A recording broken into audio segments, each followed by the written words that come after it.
Medical notes this week.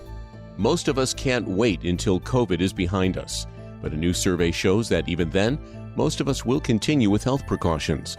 A survey by the Ohio State University Wexner Medical Center shows that even after the pandemic is over, 72% of Americans plan to wear masks in public, 80% plan to avoid crowds, and 90% plan to keep up frequent hand washing and sanitizer use.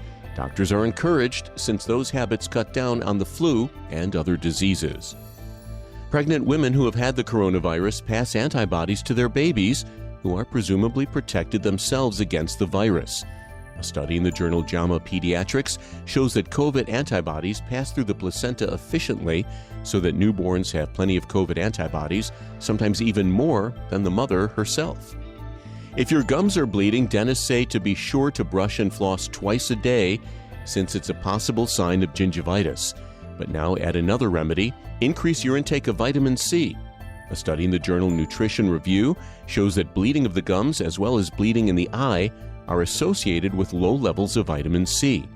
Doctors say that dietary recommendations for vitamin C are typically too low, since the main purpose long ago was to keep people from getting scurvy.